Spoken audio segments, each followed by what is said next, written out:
Good morning, you guys. It's around about 9 o'clock this morning. It is Tuesday morning. I am free. I have some free time to relax and do a little bit of reflection with you guys today. I'm borrowing my daughter's headscarf because I couldn't find one of my beanies. I gave one of them to my husband, and then the other one, I don't know what I did with it. I misplaced it. But until I get my next haircut, I just kind of been covering my hair up because, it goes through the new growth phase, and I have that kind of hair. It wants to get wild and do its own thing. And, when you have that thick, curly Indian hair and then you put a relaxer in it, it just turns into what is called, or what I like to call, an oxymoron. It is straight in one parts because of the relaxer, and then the natural part of your hair that's curly and it gets all wild and it does this and whatever. So enough about that. But I wanted to do a reflection video with you guys because we all got people that we look up to in life and people that we consider role models to us, right? And people who we want to be like, people we aspire to be, or people who have made impressions on us that are long lasting. And one person in particular who has been that for me since I came to the awakening and the realization of a singer, an actor, or an artist per se,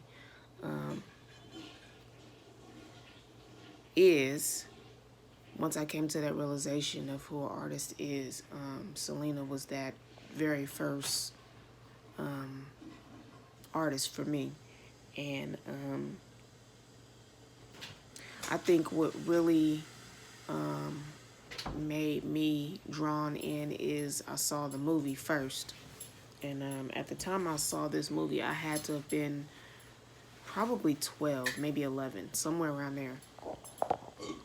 And all I can really remember the effects that the movie had on me was it had an emotional effect on me, because seeing the end and what happened and the tragic end, it was heartbreaking. And from then on, I took that and I carried that with me, and I don't know why it took me a long time to figure this out and realize this, but I guess maybe living life and maturing a little bit and understanding certain things, I came to grasp with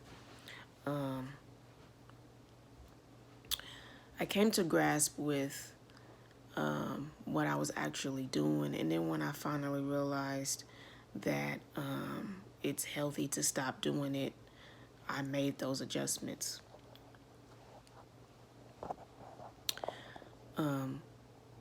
So what I did was I carried that pain around with me for many, many years as a fan. And then I lightweight fused it with the pain I was carrying around with losing my mother as well. Because, my mother actually passed away the same month, the same year as Selena. As a matter of fact, my mother passed away 3 days before Selena passed away. My mother passed away March 27th, 1995. Selena passed away March 31st, 1995. So 28th, 29th, 30th, 31st. Okay, so 4 days. My mother passed away 4 days before Selena did. And when my mother had passed away, I had no clue who Selena was. I was just a little black girl in foster care, going through my struggles and my challenges and my growing pains and whatnot. But when I first heard about Selena, I actually heard about what happened to her on the news, but I wasn't quite paying attention to it because I really didn't know who she was. I just remember hearing on the news that someone was shot and killed, and I remember hearing her falling in love song in the background. I remember that. But I never really, like I said, I never really paid it much attention because I didn't know who she was. And it didn't really sink in who she was until after I had seen the movie, and then after I had a few years later finally had realized that what I had saw on the news with that fall in love song in the background, it was her. But to make a long story short, I carried around that pain of her passing and her death and my mother's, and it was fused together. I carried around that pain for many years, and it's an unhealthy way to live a life, okay? Now, as a kid, I didn't understand that, but as an adult, I fully understand that that's what I was doing and that it was not healthy. But everything that I know about this woman, and everything that she did to change people's lives and affect people and touch people and reach people, she did an amazing, incredible thing. And I like to say, okay, I went through a lot of different phases. I went through the teenage phase and thought I knew everything about the world phase, and then I went through another phase where I realized I didn't know everything, and then I went through another phase where I started living through certain things, and then I started learning lessons from going through those certain experiences. And I would back and forth in my mind say, okay, this is the person I should model after, and then turn around and say, well, no, I shouldn't, because she's not me, I'm not her, I'm me. And then turn back around and say, well, this person was very talented, and how would she handle certain situations? And then turn around and say, okay, well, it can't be about her, it has to be about me, this is my life. And then turn around and saying, well, her music is just so uplifting and so this and so that, right? And her style is just like hip and it's timeless. It never gets old. And to then turn around and saying, well, I'm saved now, so I'm gonna go ahead and I'm going to judge this person based on what their faults were, and saying that that is not of God. But who am I to say that? Who am I to say what is of God and what is not of God, right? To then turn around and saying, okay, well, it's not about religion, it's about life. So I finally have come to the realization of this, is that it's not about right or wrong. It's not about who, when, and where, and why. It's not about trying to be like this person. It's not about trying to model after them. It's not about any of that. What it really truly is about is what I just said. It's about life. What did this person leave behind? What legacy did they leave behind for people to see, for people to experience? She created something that will never go away. She created something that is timeless. She created a style, an image, a liking that is timeless. And that's something I want to be able to do. I'm not a singer, so when I say I want to be able to do the same thing, I'm not saying I want to do it and sing. I'm not a singer. Although I did sing in the church choir as a kid, but I don't believe that's my calling in life. I played an instrument in high school. I played the saxophone. I played jazz. I was good at that. I stopped playing because I let a professor at one of my music schools intimidate me, and I just stopped playing. And then I became a mom real young, so that was even more of a reason for me to stop playing. But to make a long story short, no matter what it is that I choose to do in my life, whether if it be to be a musician, to be a mom, to be a business owner, to be an entrepreneur, to be a speaker, or whatever it is I choose to do in my life, the main hit home goal and objective is to create something or to do something that will leave a long lasting positive effect and impact on people. Do or create something that is timeless, that never gets old. Selena did that. She did that. And I want to do another video after this one, focusing on a documentary about her and her life, what she did, what she stood for, and just really get deep into a lot of the work she did. I really want to focus on her work and not really so much her personal life at that time. I'm going to kind of leave it to you guys to kind of create your own imagination with that. But I just really want to focus on Selena's craft. She was talented. She was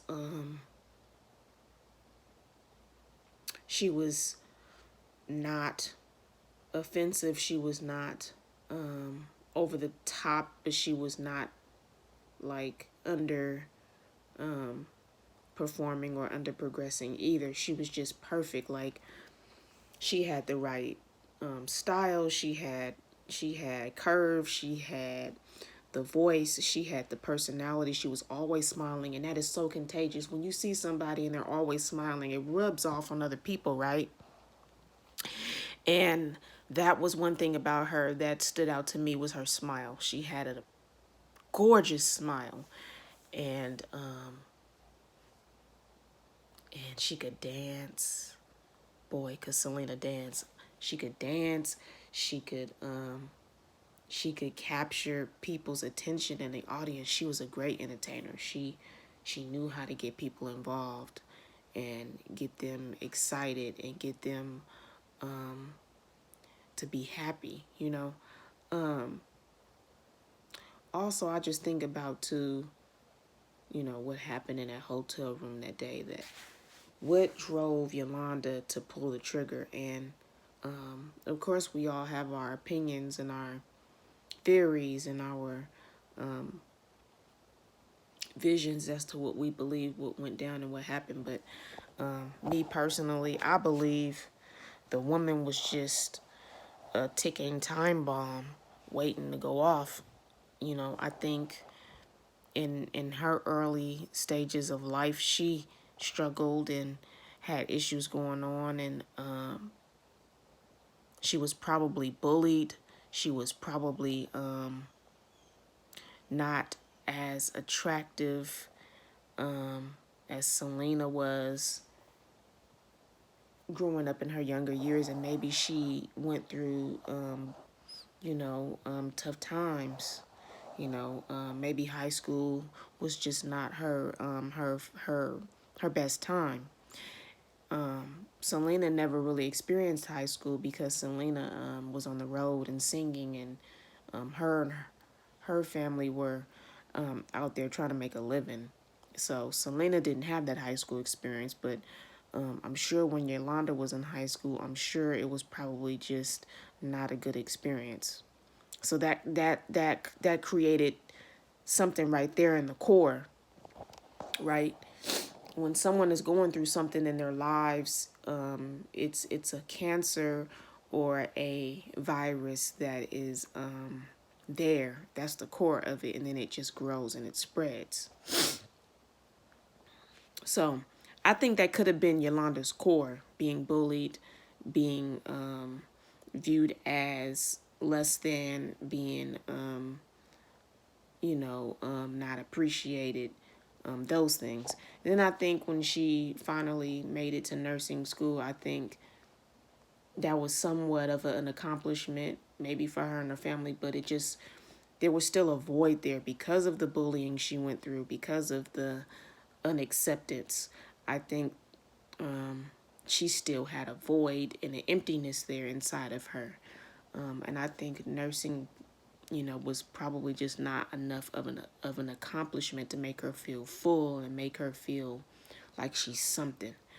But when she finally got a hold of Selena's father and Selena's family. And Selena, that was an accomplishment because she was able to finally do something that made her somebody. It made her important. It made her, in, you know,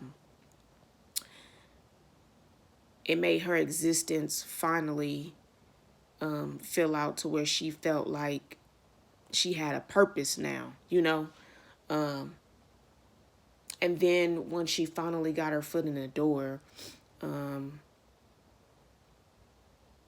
she was probably still empty, and that void was still there. Was something there that just was not fully fulfilling her, which drove her to steal from Selena and lie and do all of these things that she really didn't have to do. I mean, I'm sure Selena and the family was paying Yolanda well off enough for Yolanda to be stable financially and to be, well, you know. Her health, I'm sure, was probably no issue either, because I mean, she was a nurse previously, but now that she works for Selena's family, she makes enough money to take care of herself. So I don't think she had any other things to worry about once she got to that point. But there was still this emptiness and this void there, is what I believe, which drove her to steal and lie. And then it went from that to her gaining control. And when you have control and you have power, that's something, and I think that control and that power that Yolanda gained over time with Selena and Selena's family filled in that void and that emptiness that Yolanda had for so long. And I think she finally felt like she had a purpose, and she felt fulfilled once she got power and control. Okay? Who is that? Oh, someone outside. Never mind. So, once Yolanda started running Selena's boutiques and fan club, that gave Yolanda purpose. That gave Yolanda something to do and made Yolanda feel important. So that's when truly that void and that emptiness was filled, because, like I said, for many years, I'm sure she struggled with feeling like she was important, like she mattered, like she was somebody, like she was pretty or whatever, right? But I think that void was finally filled when she gained power and control, when she was running things, when she had leeway and access to things, and she had leverage and whatever. So with all of that festered into that long void and emptiness that she had for so long, and then she finally gets power and control, I think it transferred and transcended into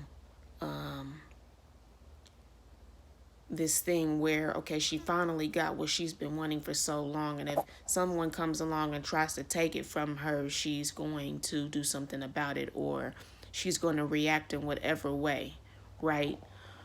Or I believe it's the mindset of this. Well, if Selena's father fires me and Selena fires me, that means I can't have Selena. So since I can't have Selena, nobody can. Type of mindset. That's what I think. Because I think not only was she greedy and gluttony over the power and control that she finally gained working for Selena, I think she had gluttony and greed over just having, access to Selena in a way that nobody else could. I think that turned into her being obsessed with Selena.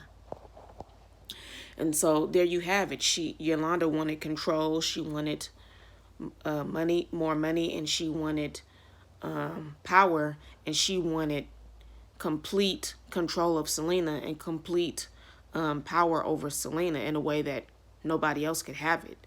And I think the only person who had that kind of access to Selena was Selena's father. So I think once Yolanda realized, okay, it's Selena's dad who has what I want, that's when it turned into Selena's father getting in Yolanda's way. And I think she felt like, okay, this person is in my way. This person is a problem. And what is the best way I could hurt this person? I think the best way to hurt this person is to kill his daughter. I think that's another theory I have in my mind, is that I think she felt like the best way to hurt Abraham was to kill Selena, because she knew that Abraham loved his daughter, okay? And that could have been a revenge plot. Who knows? I don't know the true inner story, but these are just my theories on what I believe was going through this woman's head, because these are the types of things that make people snap. These are the types of things that trigger things in people to do things that you wouldn't think they would do. So these are triggers, and I think these little components that I just explained were just triggers in Yolanda that made her snap. Okay. So first off, she got caught by Selena, the one that she admired, that she loved, that she worshipped, that she was obsessed over. It created some kind of spark and shock to, like, oh, I'm caught. What do I do now? You know, and that didn't sit well with Yolanda. Getting caught didn't sit well. So Yolanda had to do something, and she had to do it quick, and she had to do it fast. And she had to do something to offset something quick, so that all the negative attention wouldn't be on her and then be diverted to someone else or something else. But the mistake she made was shooting Selena. Shooting Selena was not going to solve the problem. Doing something else would have solved the problem. But shooting Selena and killing Selena was just not it, because all that ended up happening was Selena lost her life senselessly, and Yolanda ended up in jail for the rest, pretty much for the rest of her young years. So two lives were lost, essentially, Selena's and Yolanda's. Two people's lives were lost. So was it really worth it? You know what I'm saying? Was it really worth it for Yolanda to take extreme measures in the way that she did? It wasn't worth it because two people lost their lives. Yolanda lost hers basically because all the rest of her young years that were left that she had was spent in prison. And Selena's no longer here with us. And a family was torn and heartbroken and hurt. And a lot of damage was done to that family because of the action that Yolanda took. And a lot of Selena's fans, including me, was torn and heartbroken as well. We were affected. We were impacted by this death. And so Yolanda hurt a lot of people, including herself, Selena's fans, Selena's family. So was that the right way to go about solving a problem? Absolutely not.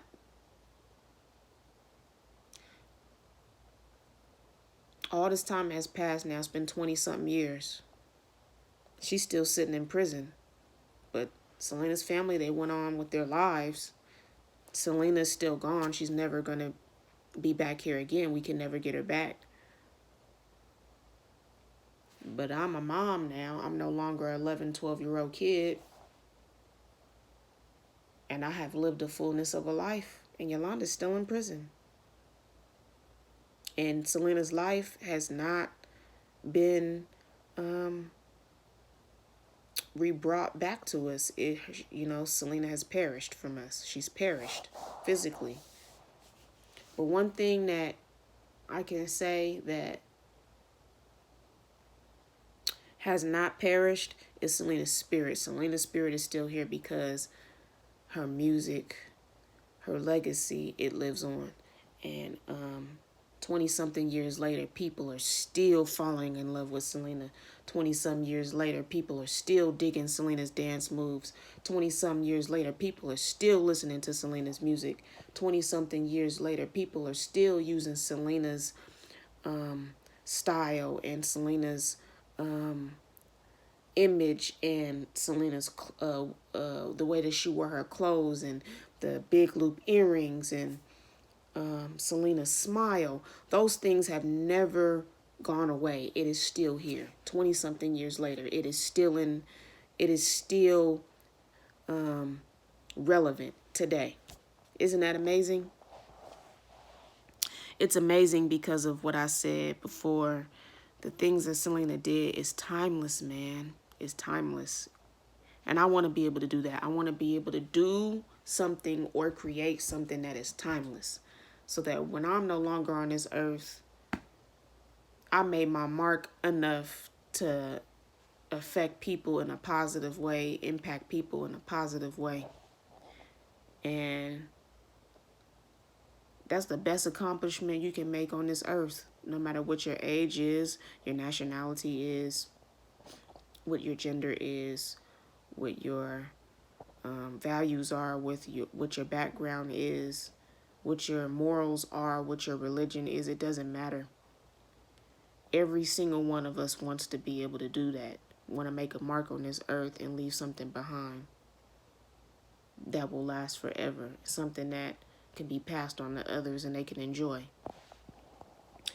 Selena did that. I'm 35 years old and I still haven't done that. Selena did it at 23 years old. So I want to do a documentary. I don't know how I'm going to do this documentary because I'm not experienced with film, but I will piece together all the footage that I will gather and that I have gathered in the past, and I will put it together as one video and package it all up into one nice little documentary. I think I owe it to Selena as a fan to do this. I think it'll be amazing, and I think a lot of other fans, a lot of other fellow fans will enjoy it as well. So you guys stay tuned.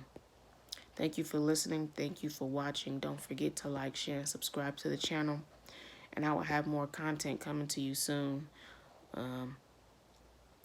But that's all. I wanted to do a reflection and a discussion on Selena because Selena has made a huge impact and influence on my life and just my way of thinking overall as a human being.